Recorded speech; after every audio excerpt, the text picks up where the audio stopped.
Angelina पुरस्तादुपादधातु अंजलिना पुरस्तादुपादधातु अंजलिना पुरस्तादुपादधातु अंजलिना पुरस्तादुपादधातु अंजलिना पुरस्तादुपादधातु एवाक्येवेति एवाक्येवेति एवाक्येवेति एवाक्येवेति एवाक्येवेति तत आदित्य उरतिष्ठतु तत आदित्य उरतिष्ठतु तत आदित्य उरतिष्ठतु तत आदित्य उरतिष्ठतु तत आदित्य उरतिष्ठतु सा प्राचीदिगु सा प्राचीदिगु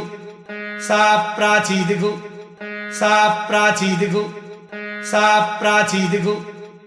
अथारुणः केतुर्दक्षिणत उपादधातु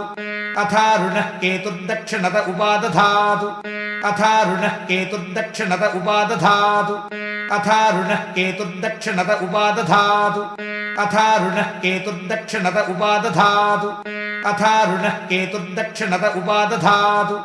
अथारुणः केतुर्दक्षिणत उपादधातु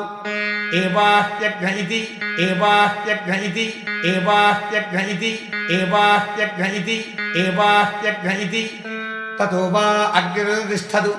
ततो वा अग्निर्तिष्ठतु ततो वा अग्निर्तिष्ठतु ततो वा अग्निर्तिष्ठतु ततो वा अग्निर्तिष्ठतु सादक्षिणादिगु सादक्षिणादिगु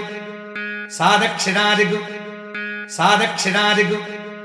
सादक्षिणादिगु अथारुणः केतुः पश्चादुपादधातु अथारुणः केतुः पश्चादुपादधातु अथारुणः केतुः पश्चादुपादधातु अथारुणः केतुः पश्चादुपादधातु अथारुणः केतुः पश्चादुपादधातु एवाहि वायो इति एवाहि वायो इति एवाहि वायो इति एवाहि वायो इति एवाहि वायो इति